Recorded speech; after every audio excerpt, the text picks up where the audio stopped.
Hai, kamu para penikmat podcast. Pengen bikin podcastmu lebih hidup? First Story punya jawabannya. Dengan berbagai tools canggih seperti F-Link, halaman web gratis buat podcastmu, dan banyak lagi yang bikin podcastmu makin wow. Plus, First Story Ads bisa kasih kamu cuan dari setiap place di podcastmu. Gak ragu lagi, yuk join di firststory.me. Sekali lagi, klik di firststory.me dan jadi bagian dari revolusi podcast di Indonesia. Sebelum masuk ke cerita, aku pengen kenalin nih salah satu hosting. Hosting ini sangat favorit nih buat gue. Kenapa bisa gue bilang ini favorit? Karena hosting ini bisa menghasilkan cuan. Namanya apa? Namanya First Story. Nah, buat kalian nih yang gak tahu First Story itu apa, jadi ini adalah platform palu gada baru yang paling keren, lengkap, dan mudah untuk membuat, mendistribusi, dan mengelola podcast kamu. Di First Story ini kalian bisa menggunakan fitur-fiturnya 100% gratis. Kamu bisa mengupload episode terjadwal dan mendistribusikan podcastmu di semua platform hits podcast kesayangan kalian. First Story menyediakan customer service yang luar biasa berkat tim yang bersisikan podcaster berpengalaman. Kamu bisa share podcastmu tanpa ribet dengan F-Link yang akan mencakup semua link platform dan sosial mediamu. Dengan First Story Ads, kamu bisa mengakses monetisasi yang mudah dan beneran nih bisa kamu cairkan sesegera mungkin. Tanpa biaya tambahan dan tanpa ribet, digarisbawahi. Ribet, gak pakai ribet ya. Jadi tunggu apa lagi? Gunakan hosting First Story sekarang juga. Lisir wangi seliramu tumaking sirno ojo tangi kanmu guling awas jo ngetoro aku lagi bang wingo jin setan kang tak utusi dadyo sembarang wojo layu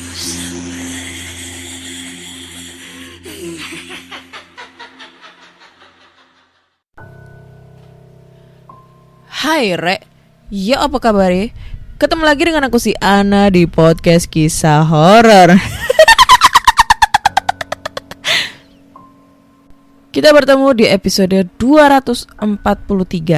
Dan di episode kali ini aku akan bacakan cerita horor ataupun email berhantu yang sudah dikirimkan teman-teman melalui podcast kisah horor@gmail.com atau di Instagram podcast kisah horor serta Google Form yang tersedia di bio Instagram podcast kisah horor. Ya itu belibet coy. Biasanya kalau di opening aku selalu berbacot-bacot ria yang gak jelas jeluntrungnya kemana, yang selalu dikomentarin netizen. Jadi aku sekarang mau berbagi cerita horor ya. Gak tahu ini horor apa enggak. Dan ini aku barusan alami itu hari Sabtu kemarin. Makanya Sabtu kemarin aku gak up episode terbaru ya.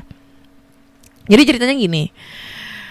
Di hari Sabtu itu kan setiap malam itu aku kan selalu tidurnya itu malam, tengah malam, bahkan dini hari ya, jam 1, jam 2 gitu. Nah kebetulan aku tuh capek banget gitu kan, habis kerja, pulang kerja, terus ada kegiatan ngojol apa segala macam, capek.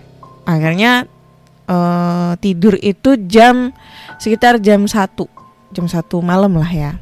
Nah kebiasaan aku sebelum tidur itu aku selalu nonton YouTube lewat PC. Biasanya tuh aku nonton kartun gitu ya, kayak SpongeBob, Larva, Winnie Pooh gitu-gitulah. Nah waktu itu sebelum aku nonton kartun itu aku pengen banget nonton Sarah gitu kan, YouTube-nya Sarah Wijayanto gitu kan. Udah lama banget gak pernah nonton. Udah nonton, kelar, akhirnya aku mau tidur. Nah kalau mau tidur aku itu suka nonton SpongeBob berapa menit, habis itu tidur. Kebetulan waktu itu ngantuk banget, terus gue pause gitulah videonya. Gue nggak ingat waktu itu adegannya apa. Sebelum aku mau tidur itu adegan gue nge-pause film SpongeBob itu apa gitu kan. Udah, gue tidur. Nah, gue tidur itu madep sebelah kiri. Miring sebelah kiri adalah pintu kamar gue, gitu kan. Jadi kalau yang udah pernah dengerin podcast gue sebelumnya, yang udah gue agak jelasin Dena tempat tidur, karena gue sering banget diganggu. Jadi tempat tidur gue itu sebelah kiri itu ada pintu kamar, pintu masuk gitu. Nah, pintu tuh selalu kebuka, nggak pernah gue tutup. Satu karena emang males, dua nggak bakalan ada yang naik ke atas, ketiga karena kucing gue itu kan tidur di kamar, jadi biar bisa keluar masuk gitu kalau mau pup, pip atau mau makan gitu kan. Nah, depan kamar itu teras, jadi kamar gue itu depannya udah teras loteng gitu kan. Nah, sebenarnya di teras itu ada lampunya, tapi karena lampunya mati, gue lagi mager banget buat ganti itu lampu karena harus naik meja apa segala macam, mager. Jadi gue biarin mati tapi pintu kebuka gitu kan. Nah, karena gue ini nggak tahu ya, entah itu gue setengah sadar kayaknya gue ini real apa enggak, gue nggak tahu. Jadi pas gue mau tidur sekitar jam 1:30 itu gue kayak ngelihat ada kayak bayangan putih hitam itu maksudnya ada badannya putih, pakai rambut hitam gitu. Gue nggak tahu itu real apa enggak, tapi gue ngeliat itu kayak mermelek. Dia tiba-tiba melayang masuk, jadi kayak jalannya itu melayang masuk dari luar ke pintu terus ke arah gue gitu kan, ke arah gue. Dan gue itu sempat dalam otak gue mikir, aduh ketindian nih pasti gitu. Udah, gue mermelek dan benar tuh, gue ngerasa kayak badan gue tuh nge-freeze, kaku banget, gak bisa digerakin, mau ngomong gak bisa, gitu gitu ya. Terus abis itu kayak gue gerakin tangan itu kayak gak bisa gitu, kayak gerak dikit abis itu langsung kayak jatuh lagi gitu. Gue keadaannya tuh mermelek. Terus gue kan posisinya madep laptop tuh. Gue ngeliat pokoknya gue ngeliat laptop gue itu nyala, adegannya itu pas gue nge-pause itu adegannya itu Plankton pakai baju penjara, baju tahanan hitam putih gitu, seleret hitam putih gitu kan yang gue lihat. Tapi gue sambil kayak baca-baca surat Anas gitu kan, berulang-ulang kali gitu kan. Nah, sampai pada akhirnya itu gue sempet ngelihat, nggak tahu ya karena ini mermelek sih, gue kayak sadar nggak sadar gitu, kayak di belakang kan gue tidurnya miring tuh ke kiri. Nah, di punggung gue kayak nyentuh yang empuk-empuk, nggak tahu apaan. Padahal di belakang gue itu tembok, nggak ada bantal, nggak ada guling. Gue kayak nyentuh empuk-empuk. Terus abis itu dari belakang ngelengkung gitu arah ke muka gue itu gue ngelihat kayak ada rambut, tapi rambutnya kayak belah tengah gitu, cuma panjang terus lebat kayak sapu ijuk. Serem. Gue baca-baca doa terus sampai pada akhirnya gue ketiduran. Nah, abis itu jam 3:30 gue bangun, karena emang biasanya jam segitu gue bantuin mama gue itu buat bikin lemper jualan kan. Gue bangun, gue ngerasa kayak badan gue tuh capek. Gue lupa itu seketika. Nah, pas gue bantuin mama gue ingat, gue tadi ketindian apa enggak ya, kayak gitu. Terus gue inget tadi gue ngelihat pas mermelek itu posisinya itu Plankton, filmnya adegan Plankton pakai baju tahanan. Karena kan gue posisinya mermelek tuh, sadar nggak sadar. Gue takutnya tuh mimpi gitu kan, Pas selesai bantuin mamaku, aku ke atas, terus aku cek di PC, ternyata bener adegannya itu Plankton pakai baju tahanan hitam putih. Berarti gue beneran ketindihan dong. Wah. Tapi gue masih percaya ya itu beneran apa enggak.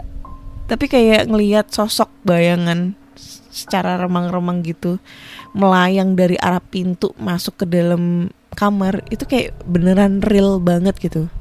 Cuma ya itu tadi, gue kayak masih agak gak percaya gitu. Cuma kalau badan kayak capek tiba-tiba, terus habis itu ngerasa kayak aduh kayak pegel-pegel gitu, itu ngalamin. Cuma kan ya itu tadi yang gue sering jelasin ke teman-teman semua ya. Kalau misalnya ada cerita tentang masalah ketindihan, itu bisa ada dua kemungkinan. Satu karena memang dia ketindihan, kedua karena memang dia tuh capean, akhirnya dia ngalamin sleep paralysis, terus habis itu kayak ngerasa berimajinasi atau berhalusinasi kalau dia tuh ketindihan, padahal enggak, saraf-sarafnya itu ada yang kayak pegel apa segala macam, sehingga kayak seketika agak susah untuk digerakin karena saking capeknya, kayak gitu guys. Atau mungkin karena gue efek habis nonton ini ya YouTube-nya Sarah Wijayanto, lagi Kak Sarah Wijayanto jadinya ketindihan. Wah Kak Sarah, kapan nih mau diajak collab? Siapa tahu bisa diajak collab dukding gitu. Wih, mau gue. Itu guys. Oke, langsung aja nih masuk ke cerita horor. Dan cerita horor pertama ini datang dari email. Judulnya adalah, belum kebuka emailnya. Oh ini aja dulu. Oke, judulnya adalah lanjutan Desti Bali dan kosku yang horor. Om Swastiastu. Assalamualaikum Kak Ana dan teman-teman. Semoga sehat selalu. Hari ini aku bakal lanjutin cerita horor yang kemarin judulnya Desti Bali atau Ilmu Hitam dari Bali. Sebenarnya tidak terlalu horor dan banyak plot twist di cerita ini. Jadi sekarang aku udah kuliah di salah satu PTN di Bali. Udah semester 2. Cerita Desti Bali itu aku kirim akhir bulan Januari. Nah, ini plot twistnya. Selama liburan semester, kerjaanku cuma nongkrong sambil denger podcast horor, baca buku, dan kerja freelance gitu. Nongkrongnya di beda-beda coffee shop. Dan pas minggu kedua di bulan Februari, aku ketemu sama anak temen bapakku yang ngurut waktu aku kena Desti. Anggap aja namanya Udin. Kita gak sengaja ketemu di tempat nongkrong. Dia kakak tingkatku, cuman beda kampus. Pas cerita ngalor kidul, tiba-tiba dia ngungkit sewaktu aku kena Desti itu. Kata bapaknya pas selesai ngurut aku gini, itu anaknya Pak ... ada yang jahilin, padahal orangnya baik. Pas dilihat ternyata yang nyoba nyakitin itu orang sini-sini aja ternyata. Ada-ada aja manusia, makin kesini makin kesana. Terus anaknya ini nanya, emang siapa Pak? Ada deh, tuh yang anaknya baru aja lolos itu kan. Waduh, padahal kelihatannya baik banget. Pas si Udin selesai cerita, otakku lola nih. Yang mana ya? Gumamku dalam hati. Seketika aku ingat. Oh ingat, jadi pas anaknya si A baru selesai pendidikan, dia ditempatkan di wilayah terpencil dan jauh dari Pulau Bali. Karena bapaknya gak mau anaknya tugas jauh, beliau ke rumah bapakku. Rencananya mau minta tolong biar anaknya ditugaskan di Bali. Begitu ucapku pada Udin. Si Udin kaget, karena setahu dia anak dari si A yang jadi itu udah siap ditempatkan di mana saja. Emang cuman bapaknya aja yang gak mau jauh dari anak cowok. Karena di Bali anak cowok itu emas. Ya gitu deh. Dan ternyata anak yang paling kecil dari si A ini satu kelas sama Udin. Dunia ini sempit banget. Karena bapakku gak mau bantu anaknya si A ini untuk dipindahkan tugasnya, maka si A ini dendamlah sama bapakku. Gitu sih yang aku tangkep dari obrolan aku dan Udin. Oke, kita lupakan si Udin dan kita lanjut ke cerita kosku yang horor. Selama ngekos yang kurang lebih 8 bulan, awalnya mana-mana aja. Kosnya nyaman, pemilik kosnya juga baik, masih muda, ganteng juga. Kejadian dimulai saat 2 bulan awal aku di kos. Pertama mulai dari keran air yang hidup sendiri. pintu belakang ruang jemur yang tiba-tiba keputar kuncinya sampai ketokan di pintu depan. Sebenarnya sih aku tipikal anak yang bodoh amat sama hal gaib. Tapi lama-lama jadi parno sendiri. Dulu gangguannya cuma seminggu 2-3 kali. Sekarang malah tiap hari. Suatu hari pas lagi vician sama teman-teman sekelas sekitar pukul 9 malam. Padahal kita gak ada ngomongin horor. Cuman salah satu temanku yang kampret ini malah cerita kalau tetangganya ada yang meninggal kecelakaan. Ceritanya malah merembet ke horor. Aku sih no comment, cuman dengerin aja. Tapi tiba-tiba ada suara ketokan pintu nyaring. Suaranya dari pintu kamar kosku. Bentar. Kalian denger ada suara ketokan pintu gak? Ucapku. Iya weh, siapa tuh? Saut salah satu temanku. Karena aku dan mereka kepo, terus pada diem-dieman. Mereka pada nge-mute dari video mereka dan hanya videoku saja yang tidak di-mute. Kuputar kamera depanku ke kamera belakang. Aku arahkan kameraku ke arah pintu. Dan aku buka, tidak ada siapa-siapa. Aku keluar kamar dan kututup pintunya. Sekarang posisiku di luar, di depan kamar. Lalu kembali lagi suara ketukan pintu. Anjir, suaranya dari dalam, cuk, ucapku. Karena aku bodoh amat, ku buka pintu dan tidak ada siapa-siapa di dalam. Pas aku masuk kamar dan tutup pintu, suara ketukan terdengar kembali. Wajah teman-temanku sudah terlihat khawatir. Sekarang suara itu pindah ke pintu ruang belakang jemur. Emang takut, cuman mau gimana, masa harus tidur di luar? Akhirnya 2 dari temanku menginap di kos. Karena mereka kasihan melihatku sendirian. Sampainya mereka di sini aman-aman aja. Tetapi tidur mereka terganggu karena si dia dalam tanda kutip ngejailin temen-temenku dengan menarik-narik selimut. Ampun deh nginep sini, kata salah satu temenku. Hari-hari berlalu. Saat aku main ke salah satu rumah temanku, tantenya nih yang bisa dalam tanda kutip bilang ke aku, itu kamu ada yang nyukain. Jadi dia ngikutin kamu sampai kos. Nggak jahat sih, cuman jahil aja. Buset, selain cowok gue, ternyata ada yang suka sama gue nih. Mana setan lagi. Perasaan rajin sembahyang, gumamku. Tenang aja, nanti dia hilang sendiri kok. Sampai kapan gini terus Tan? Tanyaku. Ya nggak tahu, jawabnya. Amit-amit deh, walaupun gak bisa lihat itu makhluk. Tapi kalau dipikir-pikir serem juga, ada yang suka beda alam. Dan sampai sekarang masih ada gangguan kecil aja. Seperti air keran yang tiba-tiba hidup atau mati sendiri. Barang-barang kecil yang suka pindah tempat. Ya gitu-gitu aja. Sempat kepikiran mau pindah, cuman udah nyaman di sini. Asal dia tidak mengancam hidupku, ya kita bagi tempat hidup. Cukup sekian cerita dariku Kak. Maaf misalkan ada typo atau huruf double. Maklum laptop lama. Nanti aku lanjut kirim cerita horor di kampus.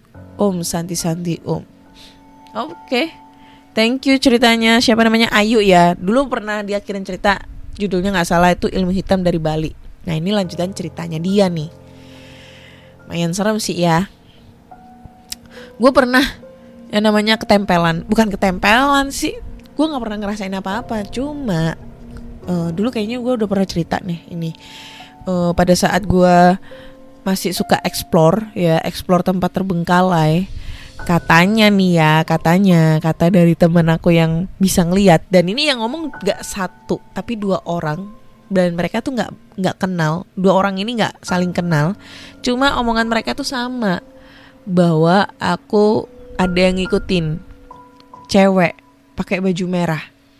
bukan kuntilanak merah, melainkan cewek pakai baju biasa warna merah gitu. Dia nggak ganggu, cuma kayak sekedar ngikut aja gitu, katanya ngikut dari salah satu tempat terbengkalai yang pernah gue explore. Nah itu gue lupa, karena setahu gue explore tempat terakhir itu waktu kemarin kan sempet ngonten lagi tuh aku. Tapi waktu aku kejadian itu tuh nggak salah, aku explore terakhir itu di rumah dokter, rumah teroris, sama satunya itu ini apa, asrama TKW. Nah itu asrama TKW terbengkalai dekat rumah. Kalau yang rumah dokter itu di Sidoarjo kayak gitu. Makanya gue bingung soalnya antara dua lokasi itu lumayan serem gitu loh. Kalau yang di asrama TKW itu serem-serem coy. Seremnya itu pas di adegan di bagian belakang, karena di bagian belakang itu satu toilet, dua itu ranjang-ranjang susun tapi banyak banget, dan di situ banyak boneka bayi yang mungkin dibuat praktek mereka gitu kan, buat ngasuh bayi. Kalau yang di rumah dokter itu seremnya karena memang rumahnya itu udah banyak tanaman, tempatnya menjorok ke bawah, dan lokasinya itu di depan Lupur Lapindo, yang otomatis satu deret rumah di situ tuh nggak ada yang huni, alias kosong, terbengkalai gitu guys. Serem coy, sumpah tempatnya. Cuma sekarang tempatnya yang rumah itu masih ada, yang asrama TKW itu udah dihancurin karena memang mungkin udah banyak yang explore di sana gitu kan, udah diratain tanah gitu guys. Jadi hati-hati nih kalau kalian sering cerita horor itu juga suka ini loh, mancing mereka. Kenapa gue bisa bilang mancing mereka? Ya karena sering terjadi kayak gitu. Kayak kalian tuh lagi kumpul nih sama teman-teman, terus tiba-tiba cerita horor, terus nggak lama kemudian selesai cerita kayak ada semacam barang jatuh atau suara ketokan apa segala macam. Nah itu biasanya eksistensi mereka yang diceritain itu kayak mau nunjukin, kayak mereka kepo, lu cerita gue ya, kepo dong, cerita apaan dong gitu. Tapi mereka kayak ngasih tunjuknya dengan suara, katanya sih kayak gitu. Tapi kebanyakan sih banyak yang gitu juga sih. Kalau misalnya kita habis cerita horor pasti ditunjukin. Kalau kalian pernah nggak kayak gitu? Langsung aja kirim ceritanya ya. Lanjut ke cerita kedua, dan cerita kedua ini datang dari Anwar. Judulnya adalah cerita horor ibu dan anak naik lift yang kakak aku alamin sendiri. Wah panjang judulnya ya. Oke. Selamat malam Kak Ana, dan salam sejahtera untuk para pendengar podcast kisah horor. Kenalin, nama aku Anwar. Kali ini aku pengen berbagi cerita tentang pengalaman kakakku nih sebenarnya ya. Pada saat kita ngejalanin studi di Singapura. Jadi aku sama kakakku ini lagi kuliah barengan di negara yang sama, yaitu di Singapura. Jadi ceritanya kayak gini. Mana nih?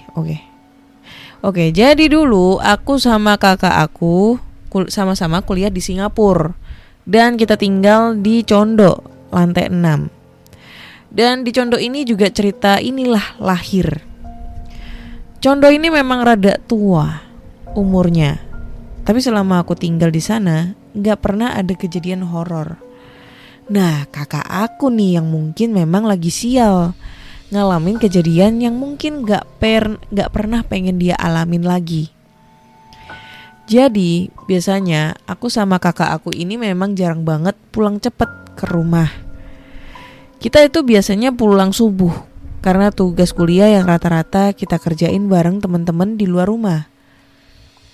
Kebetulan sekitar jam 12 malam hari itu, kakak aku nelpon aku buat ngajak pulang ke rumah bareng sambil makan.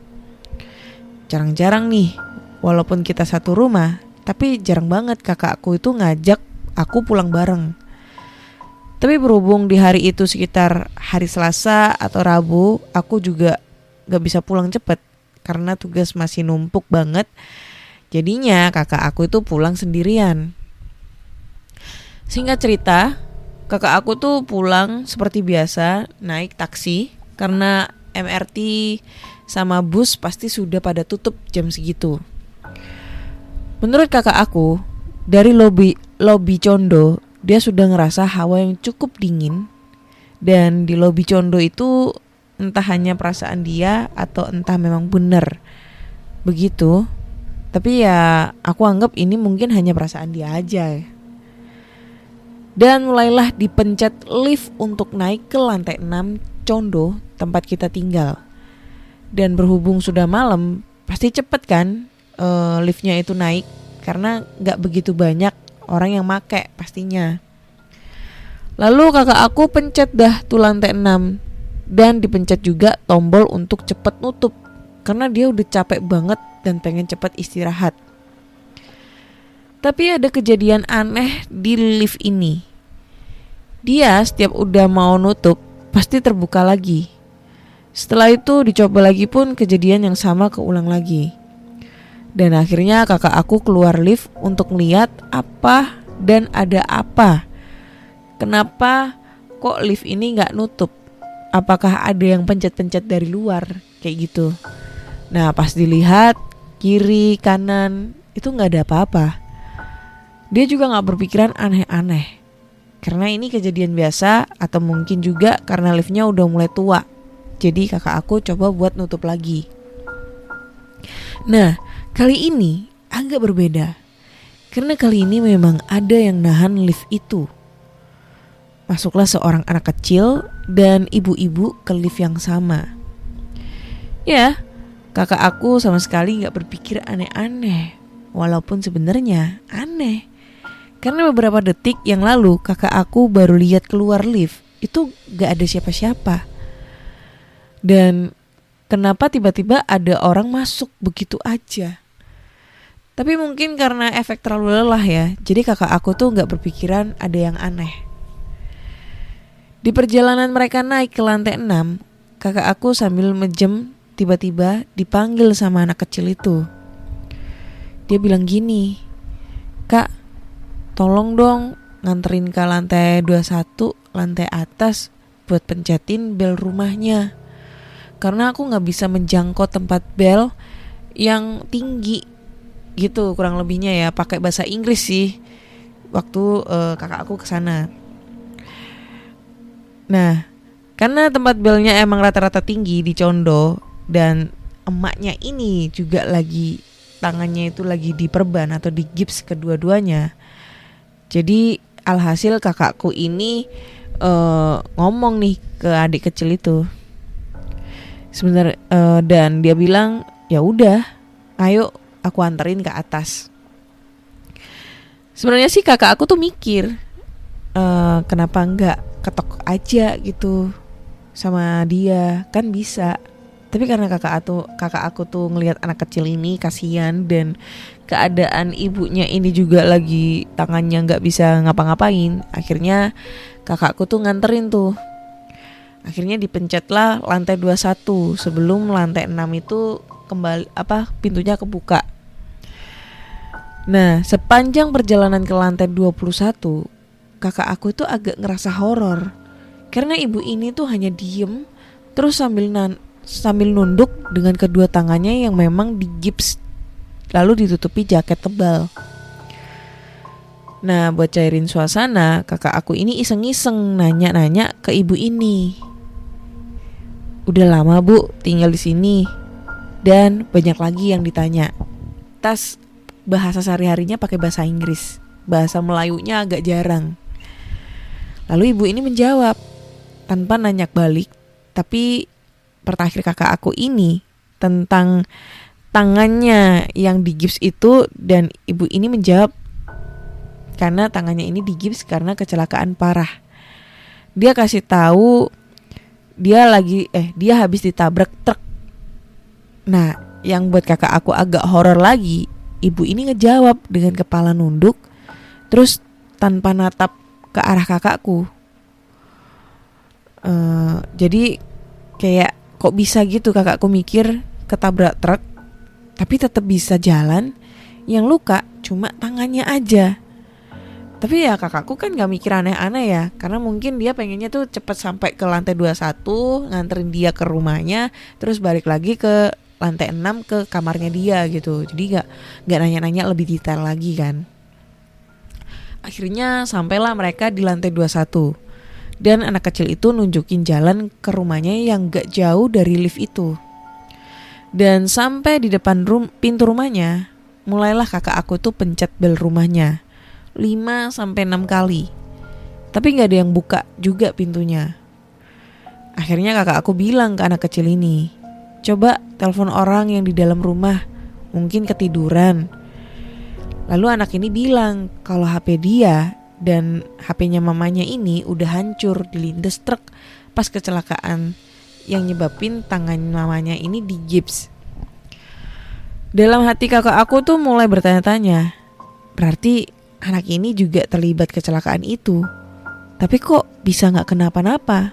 Walaupun sudah mulai agak ngerasa takut, kakak aku pencet lagi belnya, berharap bakal ada yang buka. Dan akhirnya ada suara orang buka kunci dari dalam, yang berarti sudah ada yang bisa membiarkan mereka masuk. Pada saat yang bersamaan juga sang ibu tadi bilang thank you ke kakak aku. Ya kakak aku jawab, you're welcome, sambil ninggalin mereka dan langsung menuju lift untuk turun ke lantai 6. Karena ya dalam pikiran kakak aku sudah tinggal masuk aja mereka, dan tugas dia udah selesai untuk nganterin si ibu itu dan anaknya ke rumahnya. Tapi tiba-tiba kakakku tuh dipanggil sama nenek-nenek yang ngebukain pintu rumah itu. Lalu kakak aku berbalik dan menghampiri ke rumah nenek-nenek itu. Lalu nenek itu bilang ke kakakku, ngapain ngebel rumah orang subuh-subuh, terus langsung pergi. Lah, kakak aku yang bingung dan bilang tadi nganterin ibu dan anak. Gimana sih? Kakak aku tuh bingung. Terus dia bilang tadi habis nganterin ibu dan anak, lalu mereka nunjukin rumahnya di sini. Sang nenek lumayan kaget pas denger itu, sambil bilang yang dia lihat cuma kakak aku doang, gak ada siapapun lagi di situ. Nah, shock lah kakak aku sambil mulai nahan ketakutan yang luar biasa. Lalu si nenek ini meminta maaf sambil cerita kalau mungkin menantu sama cucunya dia yang sudah meninggal yang minta tolong ke kakakku buat nganterin ke sini. Nenek itu bilang kalau menantu dan cucunya itu meninggal karena kecelakaan ditabrak truk. Dan menantunya dalam kondisi tangan dan muka hancur gak berbentuk lagi keduanya. Tangan dan mukanya itu hancur gak berbentuk lagi. Dan keduanya itu gak bisa diselamatkan walaupun sempat dibawa ke rumah sakit. Dan jam mereka ngelamin pun tepat sekitar jam kakak aku nganterin mereka ini, sekitar jam 2 subuh. Langsung kagetlah kakak aku dengar cerita nenek ini dan merinding banget. Gimana enggak, karena dia baru aja sempet ngobrol di lift sama mereka berdua. Dan saking takutnya kakak aku minta tunggu aja di rumah nenek tersebut sampai aku pulang, dan dia minta dijemput buat ke lantai 6 karena dia ketakutan banget pas waktu itu. Oke, cukup sekian dulu cerita dari aku kak. Semoga cerita aku bisa menambah dosis buat pendengar podcast kisah horor. Jangan lupa di rate bintang 5 ya podcast kisah horor teman-teman. Wah, cendol dawet nih. Oke, thank you Anwar buat ceritanya ya. Serem nih, gue gak bisa ngebayangin kalau ini terjadi pada kalian semua ya. Condo itu apaan sih? Gue gak tahu condo itu kayak rumah susun gitu ya, atau apartemen?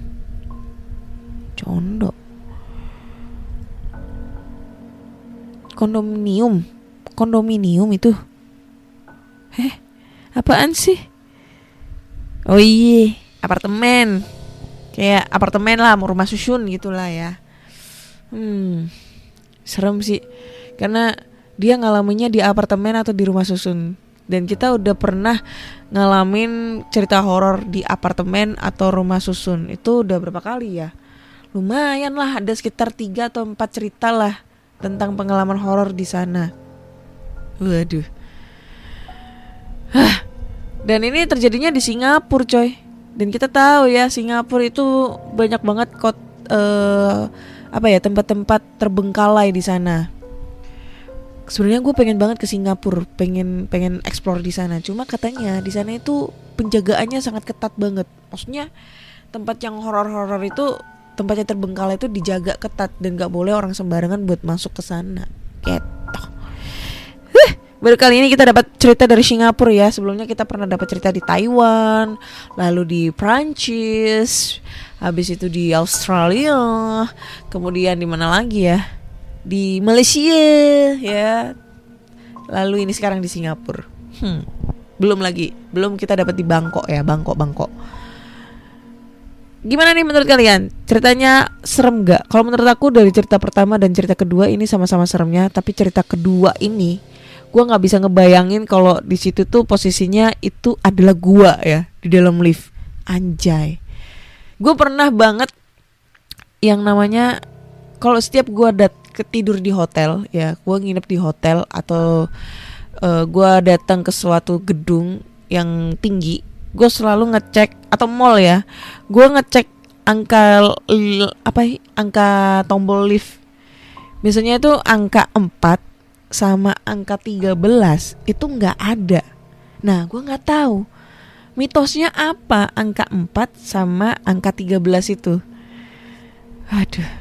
Katanya sih di lantai tersebut itu horor atau apa, gue nggak tahu. Katanya kalau misalnya ada yang sebenarnya misalnya nih di gedung tersebut tidak ada lantai 4 atau angka 4 di tombol liftnya, tapi tiba-tiba ada dan kalian turun di lantai 4. Nah itu berarti kalian masuk ke dunia astral kayak gitu. Dan gue pernah nyoba permainan yang kita yang mencet-mencet di tombol mencet-mencet naik ke lift tapi ganjil, kemudian habis itu kita turun ke lantai genap gitu. Gue pernah nyoba tapi nggak ada apa-apa sih, nggak ngerasa hal yang aneh gitu. Padahal itu malam hari loh, dan itu lumayan tinggi, gedungnya ada sekitar 15 lantai. Itu di apartemennya temanku, cuma nggak ngerasa hal yang aneh sih. Apakah kalian punya pengalaman serupa dengan ceritanya si Anwar yang kakaknya diganggu di lift? Kalian bisa langsung aja kirim cerita kalian ke podcastkisahhoror@gmail.com. Oke, kayaknya cukup sekian dulu di episode kali ini. Buat kalian semua yang pengen banget kirim-kirim cerita, kalian bisa langsung aja kirim cerita kalian ke podcastkisahhoror@gmail.com atau di Instagram Podcast Kisah Horor, serta Google Form yang linknya tersedia di bio Instagram Podcast Kisah Horor. Jangan lupa dengerin Podcast Kisah Horor di Spotify, Google Podcast, Apple Podcast, Noise, dan Reso. Jangan lupa juga tinggalin komentar kalian di semua platform kesayangan kalian. Jangan lupa kasih